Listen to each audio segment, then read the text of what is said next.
Hello friends, JK bio and science classes में आपका स्वागत है।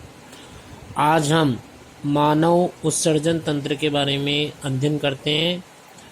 मानव उत्सर्जन तंत्र के अंदर हम देखते हैं कि सबसे पहले उत्सर्जन किसे कहते हैं।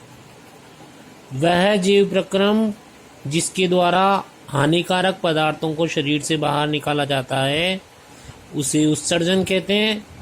और उत्सर्जन के अंदर जो अंग भाग लेते हैं वो सभी मिलकर के जो तंत्र बनाते हैं उसको मानव उत्सर्जन तंत्र के नाम से जानते हैं।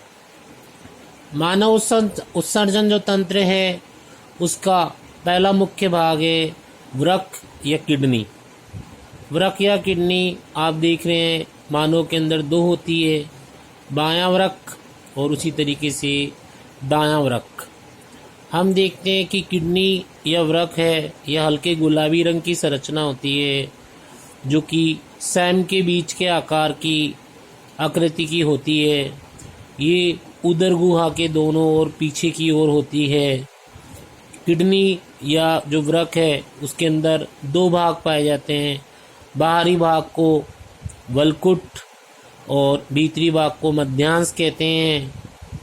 किडनी या वृक्क के चारों तरफ जो आवरण होता है वो कठोर आवरण होता है जिसे कैप्सूल कहते हैं। दोनों किडनियां हैं वो उनसे दो नलिकाएं निकलती है।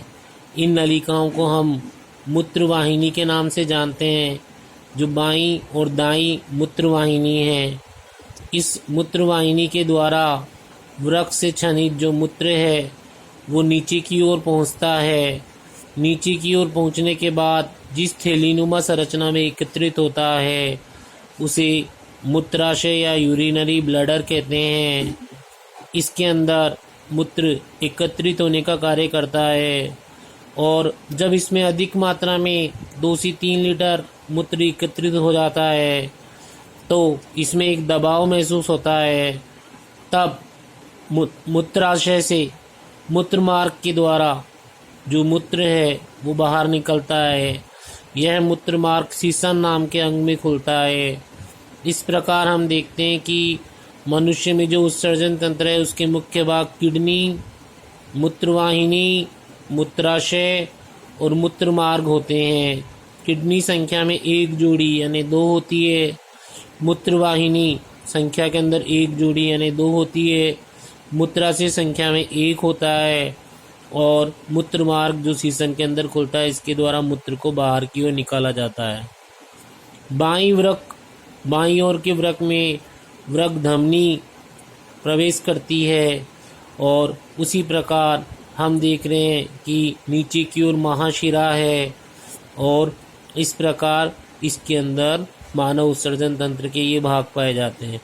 यदि किसी व्यक्ति में किडनी क्षतिग्रस्त हो जाए या उसमें संक्रमण या आघात हो जाए तो वृक्क की क्रियाशीलता कम हो जाती है। इससे विषैले पदार्थ शरीर से बाहर नहीं निकल पाते हैं, जिससे कि मनुष्य की मृत्यु भी हो सकती है।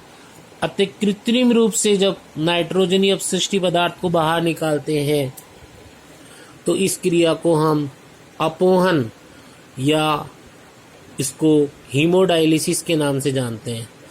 इस अपोहन क्रिया में हम देख रहे हैं कि सबसे पहले इसके अंदर एक उपकरण होता है। उस उपकरण के अंदर बहुत सारी कृत्रिम रूप से अर्धपारगम्य आस्तर वाली झिल्लियां होती है।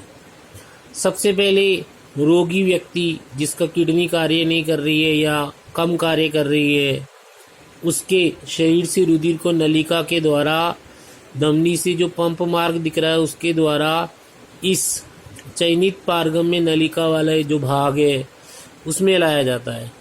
इस भाग में अपोहन द्रव्य भरा हुआ होता है। अपोहन द्रव्य वह द्रव्य है जिसका परासरण दाब रुधिर के समान ही होता है और लेकिन इसमें कोई नाइट्रोजनी अपशिष्ट पदार्थ नहीं होता। जब रुधिर है वो धमनी मार्ग से होते हुए इस अपोहन की टंकी की नलिकाओं से होकर गुजरता है और एक नलिका से दूसरी नलिका में पहुंचता है तो अपोहन द्रव्य जो इस टंकी में भरा हुआ होता है वो रुधिर में उपस्थित अपशिष्ट पदार्थों को बाहर की ओर खींच लेता है। वो अपशिष्ट नाइट्रोजनी पदार्थ अपोहन द्रव में चले जाते हैं और अपोहन द्रव के द्वारा उसे दूसरी नलिका में एकत्रित कर लिया जाता है।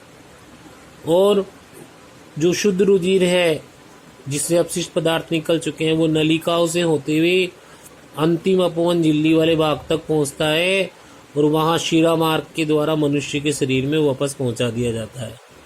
और इस यंत्र के अंदर अपोहन का जो ताज़ा विलयन है वो लगातार इस टंकी के अंदर पहुंचाया जाता है ताकि अपशिष्ट पदार्थों को लेते हुए वह दूसरे नलिका के अंदर दूसरी जो अब बोतल रखी हुई है उसमें यूरिया और लवण वाले भाग को लेते हुए निकल जाए। इस प्रकार लगातार मनुष्य के शरीर से धमनी मार्ग से होता हुआ रुधिर इस नलिका वाली टंकी में पहुंचाया जाता है जहां पर रुधिर से अपशिष्ट पदार्थों को अपोहन द्रव द्वारा निकाल लिया जाता है और बाकी के जो पदार्थ हैं वो उस बाकी शुद्ध रुधिर वाला जो भाग है जिससे अपशिष्ट निकल चुके हैं वो रुधिर शिरा मार्ग के द्वारा मनुष्य में पहुंचा दिया जाता है। इस प्रकार इस क्रिया को हम हीमोडायलिसिस कहते हैं। एक स्वस्थ व्यक्ति के अंदर प्रतिदिन 180 लीटर आरंभिक वृक निस्यंद होता है, वो वृक में होता है तो उसको निकालना आवश्यक है। इस क्रिया को कृत्रिम वृक अपोहन या हीमोडायलिसिस के नाम से जाना जाता है।